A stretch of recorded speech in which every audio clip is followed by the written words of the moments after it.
Mari belajar bersama dengan Ibu Anindya Widasari SHMKN dari Prodi Ilmu Hukum Universitas PGRI Kanjuruhan Malang dengan Ibu Kristina Bagenda SHMMH dari Prodi Ilmu Hukum Universitas Flores NTT. Hari ini materinya hukum dagang. Yuk mari simak. Kontrak menghubungkan para pelaku usaha dengan konsumen dengan hak serta kewajiban masing-masing secara jelas. Perikatan adalah hal yang mengikat antara orang satu dengan orang yang lainnya. Dalam kontrak pada umumnya terdapat janji para pihak yang saling berlawanan. Contohnya, di mana terdapat orang yang membutuhkan barang dan ada yang membutuhkan uang.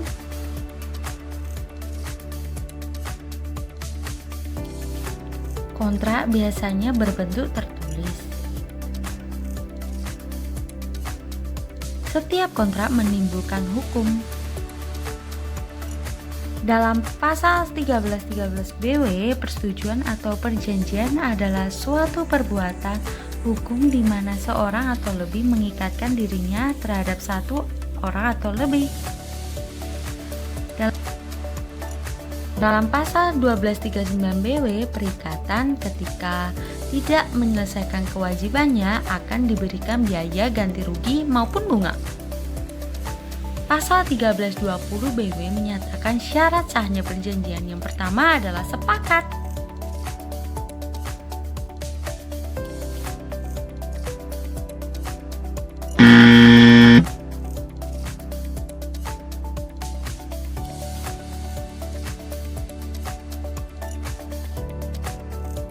Syarat sahnya perjanjian ketiga yaitu kausa yang halal dan yang keempat sebab tertentu.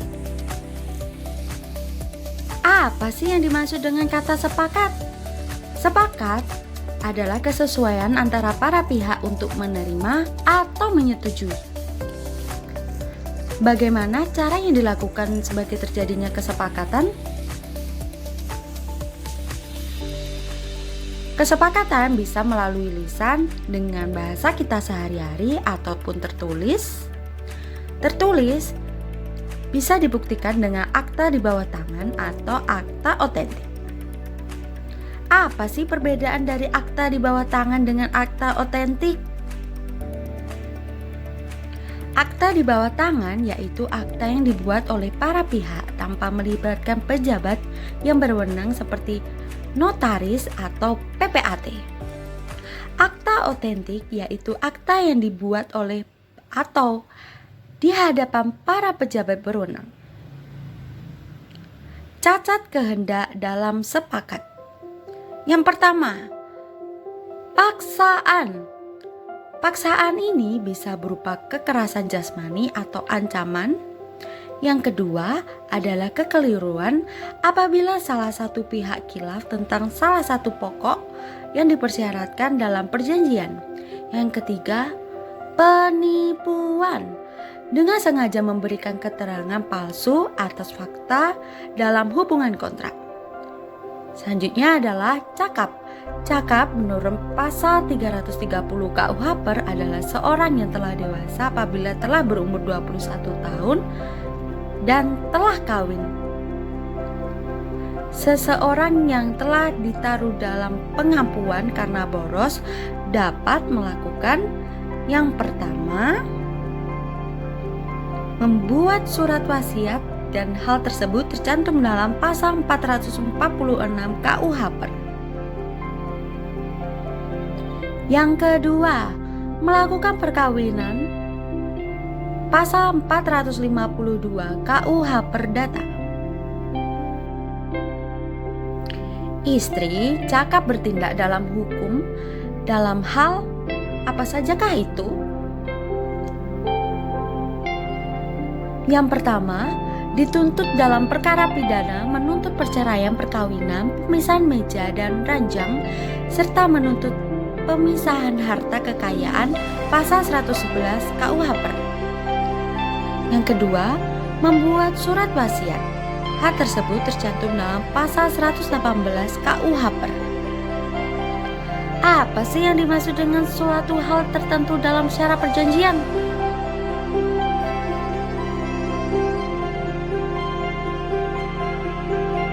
Di mana objek harus jelas dan ditentukan oleh para pihak.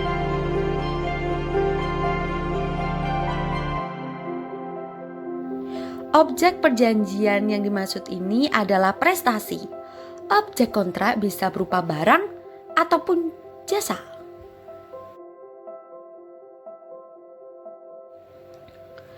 Sebab yang halal.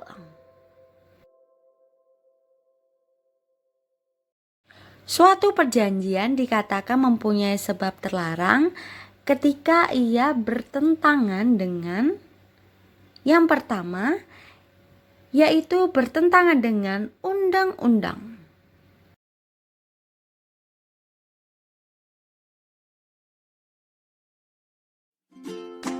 Yang kedua, bertentangan dengan kesusilaan. Yang ketiga, bertentangan dengan ketertiban umum.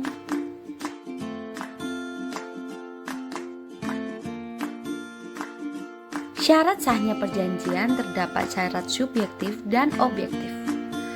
Apabila syarat subjektif sepakat dan kecakapan tidak dipenuhi, tidak mengakibatkan batalnya perjanjian, namun hanya dibatalkan oleh putusan pengadilan.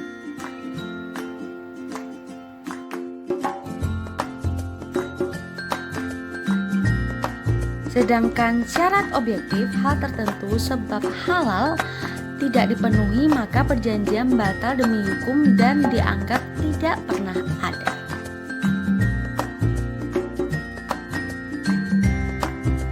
Contoh perjanjian.